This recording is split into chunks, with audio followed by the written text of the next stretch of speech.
얼마 전에 우리 교회에서 아시아 지역에 있는 같은 신학교 동문 목사님, 선교사님들이 모였는데 시내에 나가서 백화점을 갔다가 깜짝들 놀라시는 거예요. 아니 어떻게 이렇게 회교권에 한국보다도 더 성탄 장식이 그렇게 화려하고 또 캐롤이 그렇게 아름답게 울려 퍼지는가. 정말 그래요. 우리 열린연합교회가 성탄 추리 만들기 전에 백화점이나 호텔에는 벌써 다 화려하게 장식해 놓고 있는 것을 보게 되죠. 다 아시죠? 왜 그런지. 장사 속이죠, 다. 그렇죠? 그 성탄과 연말의 특수를 이렇게 누려보려고 이렇게 하는 것을 알게 됩니다. 정말 그래요. 이 크리스마스라고 하는 게 이 회교권인 말레이시아의 사람들에게도 조금은 도움이 되는 것 같아요. 장사가 좀 되게 하는 분위기를 띄워주는 면에서 도움이 된다고 생각을 해요. 또 연애하는 사람들에게도 좀 도움이 될 것 같아요. 성탄 분위기에 선물을 주고받으면서 사랑을 고백하고 그러면서 소위 크리스마스 베이비라고 하는 말이 나올 정도로 연인들이 급속하게 가까워질 수 있는 그런 기회를 제공하기도 하는 것 같아요. 그러나 우리가 잘 알고 있는 것처럼 이런 것들은 너무나 작은, 너무나 하잘것없는 그런 것들이고, 크리스마스가 주는 그 축복, 그 은혜는 너무너무 놀라운 것이다. 우리 믿는 사람들은 그렇게 알고 있어요. 특별히 오늘 본문에 보게 되면은 첫 성탄을 맞이한 사람들의 얘기가 나오는데요. 그들은 정말 그들의 생애에 있어서 엄청나게 놀라운 축복을 받고 경험을 하게 되는 그런 내용을 보게 됩니다. 오늘 8절부터 14절에 보게 되면 그 지경의 목자들이 밖에서 밤에 자기 양떼를 지키더니 주의 사자가 곁에 서고 주의 영광이 저희를 두루비치며 크게 무서워하는지라. 천사가 이르되 무서워 말라. 보라 내가 온 백성에 미칠 큰 기쁨의 좋은 소식을 너희에게 전하노라. 오늘날 다윗의 동네에 너희를 위하여 구주가 나셨으니 곧 그리스도 주시니라. 너희가 가서 강보에 쌓여 구유에 누인 아기를 보리니 이것이 너희에게 표적이니라 하더니 호련히 허다한 천군이 그 천사와 함께 있어 하나님을 찬송하여 가로되 지극히 높은 곳에서는 하나님께 영광이요 땅에서는 기뻐하심을 입은 사람들 중에 평화로다 하니라. 이제 이쯤에서 여러분들의 상상력을 발휘하셔가지고 머릿속에 그림 좀 그려보시기 바랍니다. 그 양떼들이 그 언덕에 있고 목자들이 그 양을 치고 있는데요. 분주한 하루가 끝나고 서산에 해가 뉘엿뉘엿 기울게 되는 거죠. 그리고 어느덧 밤이 찾아왔고 양들은 고요히 잠들어 있고요. 그래도 목자들은 양 곁에서 양들을 지키고 있는, 하늘에는 밤하늘의 별들이 총총히 떠 있는, 드디어 이제 분주하고 또 힘들고 또 어쩌면은 항상 반복해서 돌아왔던 그 일상의 삶이 이제 다 끝나가게 되는 그런 시점에 있는 거죠. 그런데 갑자기 아주 환한 빛이 비치는 거예요. 너무나 놀랐어요. 그 빛은 물리적이거나 어떤 가시적인 빛이라기보다는 굉장히 전혀 보지 못했던 소위 영광의 빛이 비친 거예요. 하나님의 영광의 빛이 찬란하게 비친 거예요. 또 놀라운 것은 거기에 소위 직감적으로 느껴지는 천사가 거기 서 있는 것을 발견하게 되는 거죠. 정말 항상 똑같은 다람쥐 쳇바퀴 돌듯이 늘 그렇게 때로는 힘들고 때로는 무료한 그러한 그 양을 치는 그 일상의 삶 가운데서 엄청난 일이 벌어지게 된 거예요. 그래서 반응이 뭐냐면 너무 두려워한 겁니다. 여러분, 뭐 천사가 나타나고 뭐 영광이 비추면 헬로, 기다렸어요. 미스터 천사, 뭐 이렇게 할 것 같지만은 천만의 말씀이에요. 우리 거룩지 못한 인생들, 부족한 인생들은 그런 영광의 빛 앞에서는 두려워할 수밖에 없어. 엎드려질 수밖에 없어. 그래서 여기 보니까 크게 두려워한지라 그렇게 되어 있어요. 크게 무서워했다. 그때 천사들이 말을 합니다. 첫 번째 얘기가 두려워하지 마라, 무서워하지 마라, 그런 거예요. 그리고는 놀라운 얘기를 합니다. 보라, 내가 온 백성에게 미칠 큰 기쁨의 좋은 소식을 너에게 전하노라. 오늘날 다윗의 동네에 너희를 위하여 구주가 나셨으니 곧 그리스도 주시니라. 이거 정말 너무 놀라워. 그렇게 오랜 세월 동안 유대인들이 기다리고 기다렸던 그리스도, 구원자, 그 메시아가 태어났다는 거예요. 이거를 천사가 얘기해 주고 있는 것입니다. 그리고 그 사실이라고 하는 것은 온 백성에게 미칠 큰 기쁨의 좋은 소식이라는 거예요. 큰 기쁨의 좋은 소식. 여러분, 여러분들의 개인적인 거를 떠나가지고 인류가 존재하면서부터 지금까지 역사 속에 인류 속에 들려졌던 가장 큰 기쁨의 좋은 소식이 뭘까요?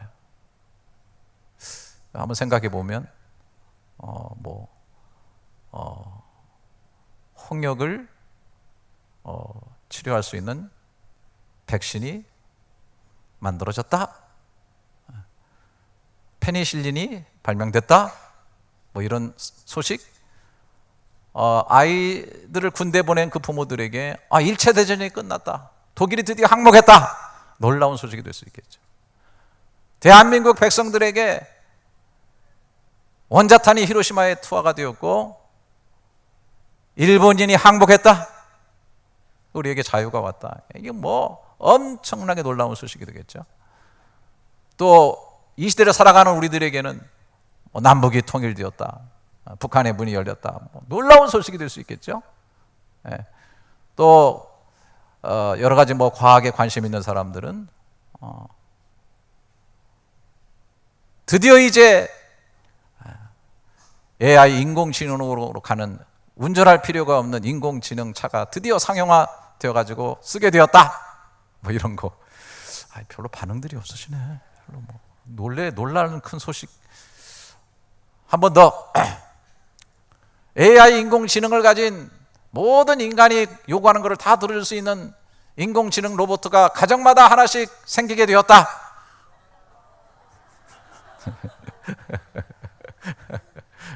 저는 아이패드가 나온 것도 너무 굿뉴스 가가지고 당장 싱가포르 가서 사가지고 와가지고 제가 교육하는데, 목회하는데 열심히 지금까지 쓰고 있는데, 뭐가 도대체 가장 큰 기쁨의 좋은 소식인가? 아주 성경에서 가르쳐주고 있어요. 영원히 죄로 말미암아 영원히 죽어야 될 죽음의 운명이라고 하는 것은 그 누구도 건드릴 수 없는데, 인류의 최고의 숙제인 이 죽음을 넘어서서 영원한 삶을 주는 메시아, 하나님의 약속한 하나님의 아들 그리스도가 태어났다는 거예요. 이 땅에 오셨다라는 거예요. 여러분은 지금 전혀 놀라시지 않지만은 그 당시에 그 목자들은 아주 뒤집어지게 놀랄 만한 그런 메시지를 전해주고 있는 겁니다. 그런데 뒤에 가면 조금 김이 빠집니다. 12절, 너희가 가서 강보에 쌓여 구유에 놓인 아이를 부리니 이것이 너에게 표적이니라. 아니, 메시아가 왔다고, 그리스도가 왔다는 건데 그 메시아가 포자기에 쌓여가지고 구유에 누였다. 말 밥통에 놓여 있다는 거예요. 아마 이 얘기를 들었을 때 이제 좀 뒤에 가면 좀 말씀을 드리겠습니다만은, 이 목자들은 직감을 했을 거예요. 아기로 오셨다. 그분이 정말 메시아라고나 하는. 왜냐하면 유대인들이었기 때문에 구약의 하나님의 약속과 말씀들을 늘 그들은 읽고 있었고 메시아를 대망하고 있었어요. 특별히 이사야 선지자를 통해서 이사야 9장 6절부터 7절에 보면, 이는 한 아기가 우리에게서 낳고 한 아들을 우리에게 주신 바 되었는데 그의 어깨에는 정사를 메었고 그의 이름은 기묘자라, 모사라, 전능하신 하나님이라, 영존하신 아버지라, 평강의 왕이라 할 것임이라. 그 정사와 평강에 더함이 무궁하며 또 다윗의 왕자와 그의 나라에 군림하여 그 나라를 굳게 세우고 지금 이후로 영원히 정의와 공의로 그것을 보존하실 것이라. 만군의 여호와의 열심히 일을 이루리라. 만군의 여호와의 열심히 이루시는 일이 뭐예요? 우리 가운데 아기가 태어나게 될 것인데, 그 아기가 사실은 정사를 메웠고 기묘자고 모사고 전능하신 하나님이라는 거예요. 영존하신 아버지고 평강의 왕이라 할 것이다. 아마 목자들의 머릿속에는 이 구절이 생각나고 있을 거예요. 또 더 거슬러 올라가서 창세기에 주신 말씀, 여인의 후손이 오게 될 것이라고 하는, 아기로 인간의 몸을 입고 이 땅에 그리스도가 오셨구나 라고 하는 그러한 생각을 하고 있었겠어요. 제가 상상한 거죠. 이렇게 묵상하고 있을 때 성탄 이래 최초로 아름다운 캐롤이 울려 퍼지고, 크리스마스 캐롤이 울려 퍼지고 있는 거예요. 이건 사람이 부른 게 아니라 천사들이 불렀어요. 13, 14절에 호련히 허다한 천군이 그 천사와 함께 있어 하나님을 찬송하여 가로되 지극히 높은 곳에서는 하나님께 영광이요 땅에서는 기뻐하심을 입은 사람들에게 평화로다. 이 사건이 지극히 높으신 하나님께는 영광이 되는 사건이에요.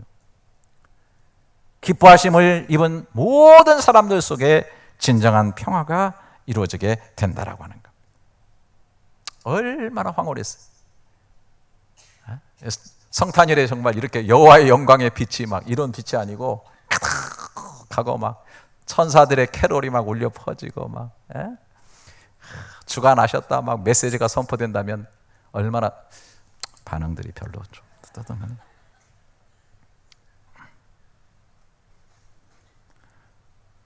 그런데 이것도 잠시, 천사들은 떠나가고 다시 어둠에 갇히고 적막이 스며들고 일상의 삶으로 돌아오게 되는 거예요. 그때 목자들이 서로 이야기하기를 시작하는 거예요. 15절에 보니까 천사들이 떠나 하늘로 올라가니 목자가 서로 말하되 이제 베들레헴까지 가서 주께서 우리에게 알리신 바 이루어진 일을 보자 하고 빨리 가서 마리아와 요셉과 구유에 누인 아기를 찾아서 보고 천사가 자기들에게 이 아기에 대하여 말한 것을 고하니 듣는 자가 다 목자의 말하는 것을 기히 여기되 마리아는 이 모든 말을 마음에 지켜 생각하니라. 목자가 자기들에게 이르던 바와 같이 듣고 본 그 모든 것을 인하여 하나님께 영광을 돌리고 찬송하며 돌아가 단번에 베들레헴으로 뛰어갔어요. 왜 그랬을까? 물론 천사가 얘기를 했어요. 다윗의 동네 이렇게 얘기를 했어요. 다윗의 동네는 다윗이 베들레헴에서 태어났고 베들레헴에서 자랐기 때문에 다윗의 동네 하면은 베들레헴이라고 사람들이 일반적으로 다 알고 있다는 거죠. 뿐만 아니라 말씀 속에 살았던 유대인들이었기 때문에 여러분 아시는 것처럼 마태복음 2장에 동방에서 온 그 박사들이 유대인 왕으로 나실 리가 어디서 나느뇨? 라고 했을 때 당시에 종교인들, 학자들 다 금방 그것이 베들레헴이라는 사실을 알고 있었죠. 왜요? 미가 선지자를 통해서 예언하셨기 때문에. 미가서 5장 2절에 베들레헴 에브라다야 너는 유다 족속 중에 작을지라도 이스라엘 다스릴 자가 내게서 내게로 나올 것인데 그의 근본은 상고의 영혼에 있느니라.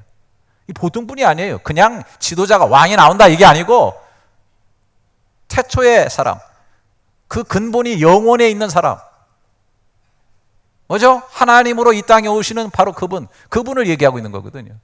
그분은 바로 베들레헴에 온다. 그래서 목자들은 그 황홀한 상황이 다 종료된 다음에 다시 한번 서로 상의해가지고 빠르게 베들레헴을 향해서 달려갔어요. 성경에 나오지 않았지만 동방 박사들처럼 아마 경배했을 거라고 생각하고 또 되어진 모든 일들에 대해서 거기 가보니까 요셉과 마리아가 있는데 그 마리아에게 그 사람들에게 다 얘기를 하니까 마리아는 이걸 마음에 둔 거예요. 왜? 마리아는 이미 알고 있었기 때문에. 천사를 통해서 자기가 임신하고 있는 분이 어떤 분이라는 걸 잘 알고 있었기 때문에 야 정말 이런 일들이 다 놀랍게 이루어져 가고 있구나 라고 하는 것을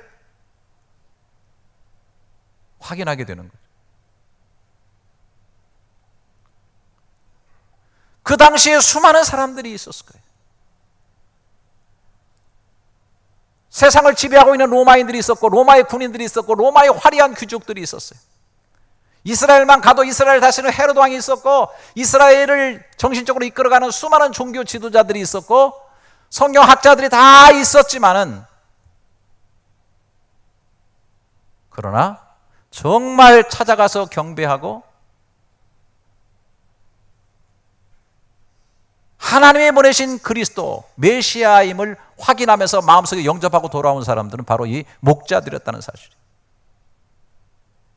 다른 사람들은 다 소동하며 끝나버리고 말았어요. 여러분 마태복음 2장에 보게 되면은 동방 박사들이 와가지고 유대인의 왕으로 태어날 리가 어디 있느냐라고 물으니까 그들이 알기는 잘 알았어요. 베들레헴에서 태어난다.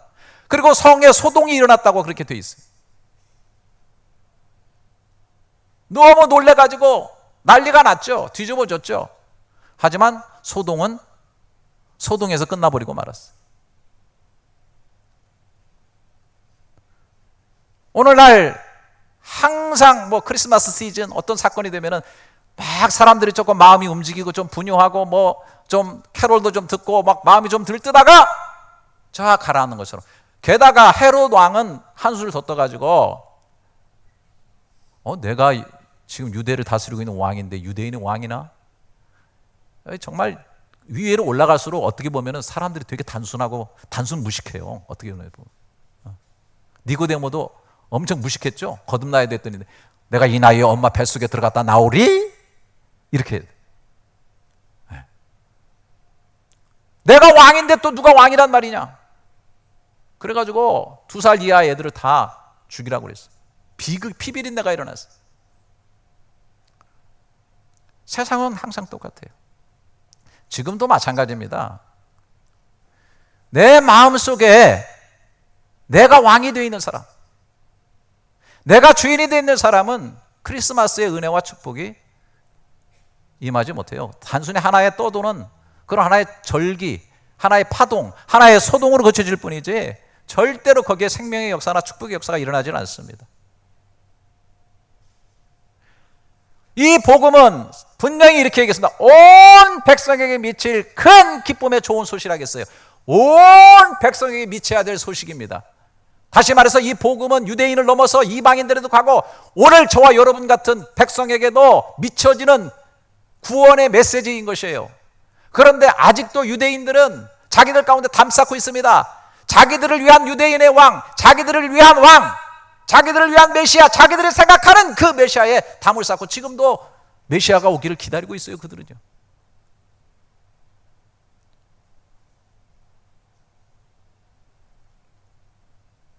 그러면 뭐 이런 의문이 좀 들죠. 왜 이렇게 하필이면은 그렇게 좀 가난하고 일상적이고 보통 평민보다도 좀 못하다고 볼 수 있는 그런 목자들에게 이렇게 천사들이 나타나고 놀라운 크리스마스의 은총이 축복이 주어지게 됐는가? 뭐 말 그대로 우리가 늘 그렇게 생각하죠. 주님은 베들레헴 말구에 태어나신 거 보니까 참 어려운 가운데 가난한 사람들을 돌아보고 미천한 자들 속에서 그들 속에서 일하신다라고 우리가 생각해요. 그러나 단순히 그렇게만 해석한다고 한다면 그 어떤 분이 말대로 너무나 가난하고 너무나 보통적인 해석이라는 것입니다. 제가 이 부분을 좀 생각하면서 한국설교연구원의 원정근 목사님이 해석해 내온 내용들을 좀 제가 살펴봤는데요. 상당히 일리 있다고 생각을 합니다. 그 내용은 뭐냐면요. 여기 여러분 8절 한번 보시기 바랍니다. 그 지경에 목자들이 밖에서 밤에 자기 양떼들을 지키더니 그랬어요. 그 지경에 지역이란 말이에요. 지역. 어떤 바운더리에 있는 목자들에게, 특별한 바운더리에 있는 지역에 있는 목자들에게 이 역사가 나타나게 됐는데 그 지역이 도대체 어디냐라고 할 때에 성경학자들이 그것을 지금 라못 라헬이라는 곳이라고 얘기를 합니다. 실제로 라못 라헬이라는 곳은 목자들이 양을 치고 있는 곳이고 거기에는 그 목자들이 예수님께 찾아가서 경배했다고 하는 그러한 예수 탄생 기념교회가 거기에 세워져 있다고 합니다. 한마디로 말해서 그 지경에 양을 치던 목자들이라고 하는 것은 그 라못 라헬에서 양 치던 목자들인데 이 라못 라헬이라고 하는 옛 이름이 뭐냐면 베탁게림이라고 그래요. 이름들이 좀 다 이상하죠? 베탁게림. 그래서 제가 성경을 직접 찾아봤어요. 검색창을 통해 가지고 성경에 딱 2번 그 이름이 나오더라고요.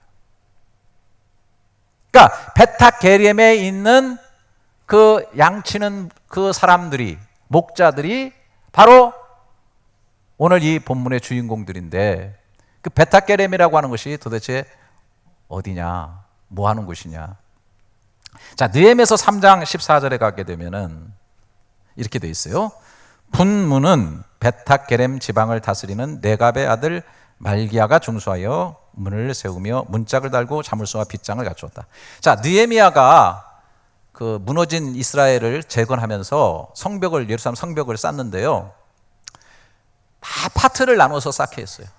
제사장들도 얼마, 또 뭐 귀족들도 얼마, 또 뭐 장사하는 사람도 얼마 이렇게 해가지고 특별히 이제 이렇게 성벽 위에는 또 거기 보면 집들이 다 있잖아요. 그러니까 자기가 살고 있는 지역이나 그 위치에서 이게 맡아가지고 다 협력하면서 이렇게 잘라서 이렇게 짓다 보니까 전체가 다 아름답게 잘 완성되는 그렇게 성벽을 재건했는데요.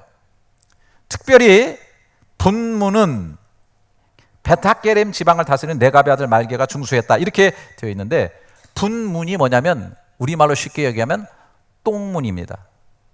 똥문. 그러니까 한마디로 말해서 성 안에서 여러 가지 그 쓰레기나 똥 같은 거 이런 것들을 치워나가는 문이에요.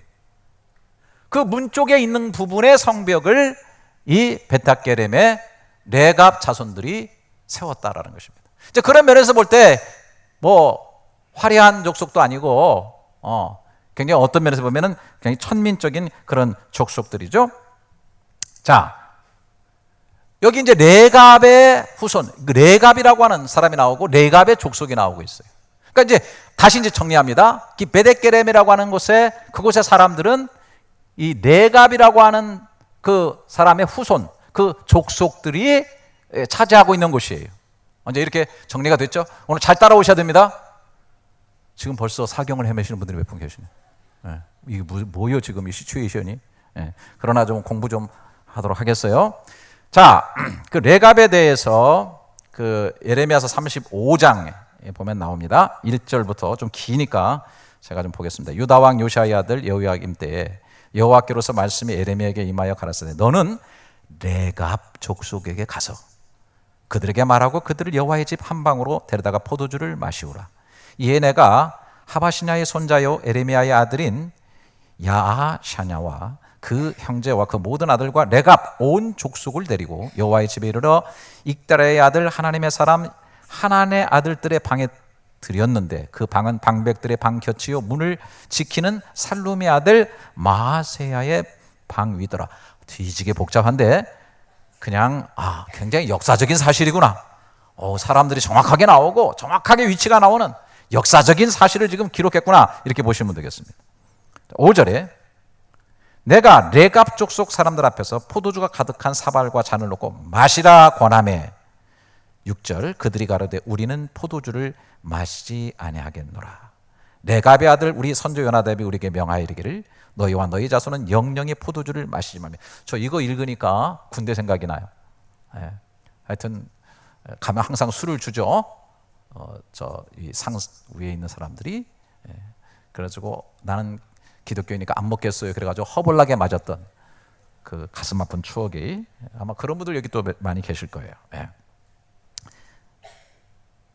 마시라 권했는데 포도주를 마시지 말라라고 했어요. 선조 요나답이.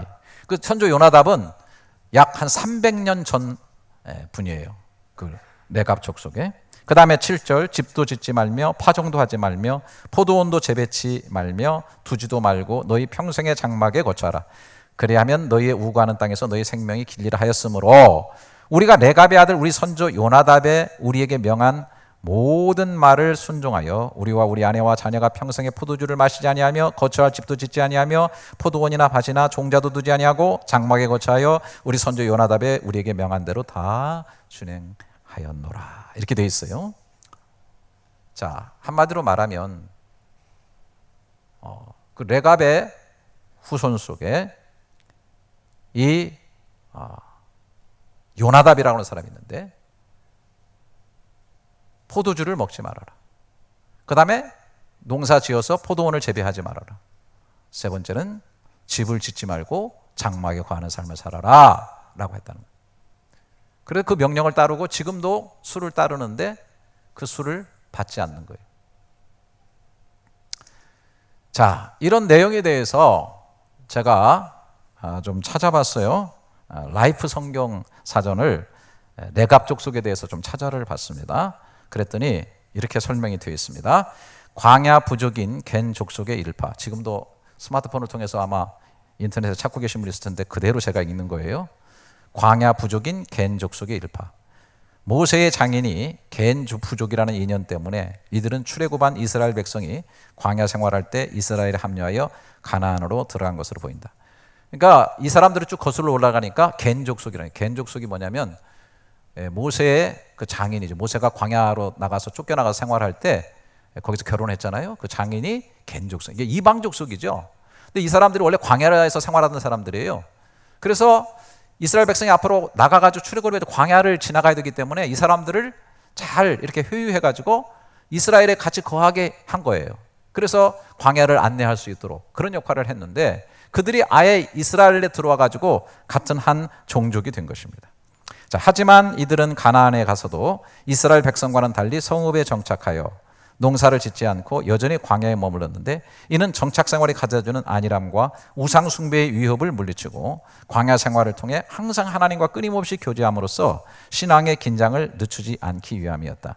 실제로 가나안에 정착하여 농경 생활을 일궈냈던 이스라엘은 바알 우상 숭배에 빠져들었던 반면 레갑 족속은 광야에서 유목 생활을 하며 포도주를 금함으로써 여전히 경건과 절제의 긴장된 삶을 늦추지 않아 뭇 백성의 귀감이 되었고 그 덕분으로 유다 백성이 바벨론에 멸망할 때도 이들은 계속 그들의 삶을 유지하는 복을 받게 되었다.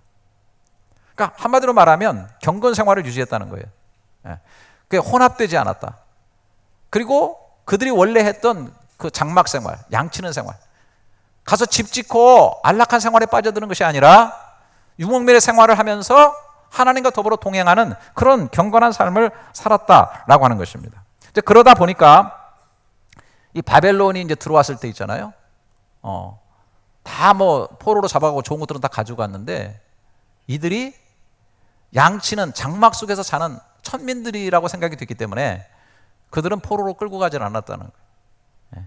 그래서 예루살렘 주변에 거하게 되었다고 11절에 그렇게 기록이 되어 있어요. 그리고 예레미야서 6장 1절에 보게 되면 베냐민 자손들아 예루살렘 중에서 피난하라 드고아의 나팔을 불며 베탁게렘에서 기호를 들라 재앙과 큰 파멸이 북방에서 엿보아 오미니라. 하여튼 이 지역이 예루살렘 주변에 있어가지고 약간 좀 이 고지대인 것 같아요. 그래가지고 이제 거기에 머물면서 장막 생활을 하면서 특별히 외부에서 침략이 오게 될 때 거기에서 이렇게 파수대를 올린다든지 이렇게 신호를 한다는 이런 그 또 어떻게 보면은 예루살렘을 향해서 파수대의 역할을 하는 깨어있는 그러한 역할을 했다라고 볼 수가 있겠어요. 자, 그렇다고 한다면 이 요나답이라고 하는 사람은 어떤 사람인가? 열왕기하 10장 23절에 보게 되면은 예후라는 사람하고 이 레갑의 아들 여호나답이라는 사람이 같이 종교 개혁을 합니다. 그래서 그 바알과 뭐 아세라 이런 신당들을 제거하고 우상을 제거하고 이스라엘 백성을 이렇게 새롭게 하는 그런 일을 하게 되는데 잘 하다가 예후는 배신을 해요. 그리고 끝까지 했던 것이 뭐냐면 여호나답이었어요. 이게 바로 요나답입니다. 그러니까 끝까지 믿음의 정절을 지키고 끝까지 말씀을 가지고 변질하지 아니하고 순결하고 아름다운 삶을 유지했던 그런 사람이에요. 자, 힘드셨죠? 결론을 봅시다.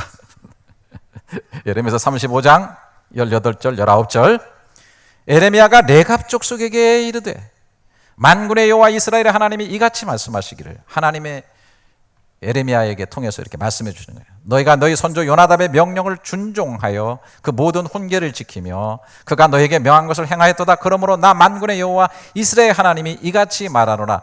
레갑의 아들 요나답에게서 내 앞에 설 사람이 영영이 끊어지지 아니하리라 그랬어요. 자, 그러면 레갑의 아들 요나답에게서 그 레갑의 족속 속에서 내 앞에 설 자가 영영이 끊어지지. 내 앞에는 뭐예요? 여기 여호와 앞에 말하는 거예요. 하나님 앞에를 말하는 거예요. 하나님 앞에 설 자가 영영이 끊어지지 않게 될 것이다. 여러분, 실제적으로 그 레갑의 후손 족속들인 목자들이 바로 그 지역에서 양을 치는 그런 생활을 하다가 그리스도가 탄생하게 된 그날 천사들이 그 탄생을 그들에게 고지해주고 그들이 바로 하나님이신 하나님의 아들이 이 땅 가운데 오신 그 앞에 서게 되는 백성이 되었다는 거예요. 너희가 내 앞에 설 백성을 영영이 끊어지지 않게 하리라고 주님이 말씀하셨는데, 이제 그들이 이 땅에 오신 하나님 앞에 서게 되는 역사가 있게 되는 거예요. 그 앞에 경배하고 그를 영접하고 그를 전하는 그러한 역할을 감당하게 되었다라고 하는 거예요. 여러분, 우리가 성경을 읽으면서 좀 그런 생각을 해요. 예수 그리스도가 뭐 탄생하셨다, 뭐 하나님의 아들이 이 땅에 오셨다, 뭐 하루아침에 우리가 되어졌다고 생각하고, 뭐 믿음이라는 역사가 하루아침에 되어진 거 생각하지만은 여러분 그렇지 않잖아요. 구약부터 오랜 세월 동안에 여러 가지 모양으로 약속하시고 예언하시고 이렇게 말씀하세요. 그래서 예수 그리스도가 지금 여기 오셨지만 그 오시기 전에 수많은 사람들이 하나님께서 다 약속을 하시고 그것을 믿음으로 살게 하시고 예수 그리스도가 오시게 하는 거예요. 그런데 재미있는 것은 예수 그리스도가 죽으시고 부활하시고 승천하신 이후의 삶을 살아가는 우리들도 똑같이 마찬가지예요. 오늘 우리도 바로 오셨던 그분을 믿음으로 또 여기에 또 약속이 있어요. 그 이름으로 기도하면 들어주리라, 그를 영접하면 구원을 얻게 되리라, 그의 백성이 되면 새하늘과 새 땅을 갖게 되리라, 주님은 반드시 다시 오시게 될 것이다, 우리의 눈에 눈물을 씻어줄 것이다, 영원한 사망이 없는 영원한 삶에 우리가 들어가게 될 것이다. 이 모든 약속들이 그리스도로 통해 주어지게 될 때 오늘 이 시대 속에 살아가는 우리들은 믿음으로 그 약속을 바라보면서 살아가고 있는 거예요. 예수 그리스도의 사건이 이렇게 가장 명확하고 크게 나타났지만, 그러나 성경 속에서 다른 기자들이 있었고 다른 시대에 다 성경을 기록한 이 사람들이 그 사람들의 개개인 사건을 또 쳐다보면 다 똑같아요. 아브라함도 마찬가지예요. 아들을 팍 주신 것이 아니라 주겠다. 그런데 그 과정을 믿음으로 가게끔 만들어 놓으셔서 그 약속을 실행하실 뿐만 아니라 이제는 모리아 산상에 그 아들을 바친다 해도 내가 다시 살려서 줄 것이다, 그 하나님으로 믿어지게 하는 역사를 하나님께서 하나님의 열심으로 이루셨다는 거예요. 오늘 이 레갑의 후손도 마찬가지입니다. 평범한 일상의 삶을 살아갑니다. 집도 짓지 않고 장막의 삶을 살아갑니다. 양을 치면서 힘들게 살아갑니다. 오늘을 수고스럽게 살아가는 사람들입니다. 그러나 하나님의 약속을 바라보면서 포도주로 자신들을 더럽히지 아니하고 하나님의 약속의 말씀을 믿으면서 장막 생활을 하면서 끝없이 하나님과 교류하며 살아가는 그 일상의 삶을 살아갔어요. 오늘 아까 제가 서술했던 것처럼 그 목자가 양을 치고 밤이 되어지고 하는 이 모든 것들은 너무나 일상적인, 우리의 일상보다도 더 어쩌면 수고스럽고 무료한 그런 삶이었는지 모르지만은 갑작스럽게 어느 날 주의 영광이 비추어지게 되고 천사의 음성이 들려지게 되고 그리스도를 만나게 되고 놀라운 하나님의 축복 속에 들어가게 되는 거예요. 저는 오늘 여러분들에게 제가 기독교가 신비로운 거기 때문에 여러분들이 그런 것을 어떤 판타지의 현상을 갖다가 경험해야 된다든지 그런 것을 제가 강조하려는 것은 아닙니다만은, 그러나 오늘 우리도 레갑의 후손처럼 일상적인 삶을 살아가는데 주님의 약속을 가지고 살아가고 믿음으로 살아가고 하루하루 살아가고 힘든 일도 있고 그냥 사는 것이, 저도 목사지만은 이게 사는 게 세월은 얼마나 빠르고, 그러나 다 똑같이 굴러가는 것 같아도 레갑의 후손들이 그 약속을 가지고 오신 메시아를 바라봤다면, 이미 모신 메시아를 우리 속에 영접하고 약속으로 오늘 일상의 삶을 양을 치듯이 살아가는 우리의 삶 가운데 그 어느 순간에 다시 오시는 그리스도, 영광의 그리스도, 성화되고 영광에 들어가서 그분과 만나는 그 놀라운 역사들이 우리 가운데 분명히 있어지게 될 것을 믿으시기를 축원합니다. 그런 일들을 위해서 간간히 우리 속에 하나님께서 놀라운 일들을 행하고 있어요. 베드로나 요한이나 야고보 사건도 변화산상에 올라가가지고 변형된 그리스도를 바라보면서 정말 하나님의 나라가 그곳에 임하는 놀라운 그러한 황홀경에 들어가게 되는 역사 있는 것처럼, 솔직히 저도 여러분도 마찬가지 아니에요? 인생의 어느 순간마다 정말 믿음의 사람이라고 한다면 기도할 때, 말씀을 읽을 때, 예배할 때, 내가 병에 걸렸을 때, 어려운 일이 있을 때 갑자기 세상이 변하고 하나님의 음성이 들려지고 주의 모습이 보여지게 되고 하는 일들을 우리가 종종 경험하잖아요. 이런 것들이 다 단발적인 거예요. 이 모든 것들은 예행 연습과 같은 거예요. 그러나 분명히 우리가 일상의 삶을 살고 정말 분문, 똥 치우는 분에서 섬기면서 산다 할지라도, 지금 하품할 때가 아닌데, 그렇죠. 우리가 다 평범한 인생이죠. 네. 그러나 우리들의 일상에 이런 삶들이 쌓이고 쌓이고 쌓이면서 하나님의 약속들이 이루어지고 하나님의 역사들이 이루어져 가면서 어느 순간에 놀라운 하나님의 축복의 역사들을 경험하게 되고 그분의 역사 속에 우리가 들어가게 된다라고 하는 사실이죠. 여러분, 목자들이 부럽습니까? 결국 부럽지는 않겠죠? 목자들보다 크리스마스 축복을 더 받은 사람들이 저와 여러분인 것을 이 아침에 꼭 확인할 수 있기를 주님의 이름으로 축원합니다. 그분들은 베들레헴 말구에 태어나신 그 주님을 천사들의 안내를 받아서 보러 갔지만은 우리는 이미 베들레헴보다 더 비좁고 누추한 우리의 심령 속에 그리스도가 계신다고 했어요.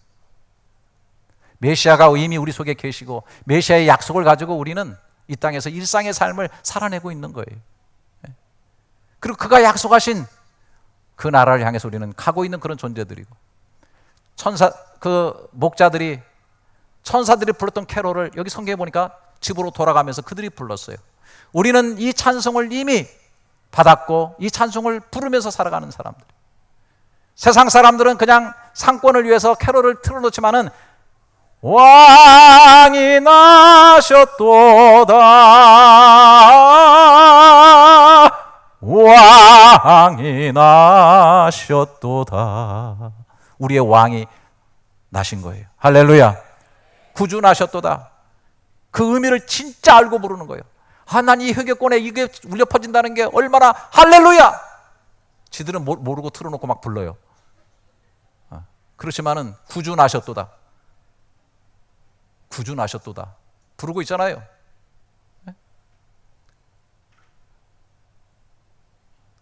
다시 한번 가장 우리가 크리스마스의 축복을 최고로 받은 자들이다. 이것이 우리가 하나님 앞에 서게 될 때 최고 축복받은 자들이므로 나타나게 될 줄로 확실히 믿습니다.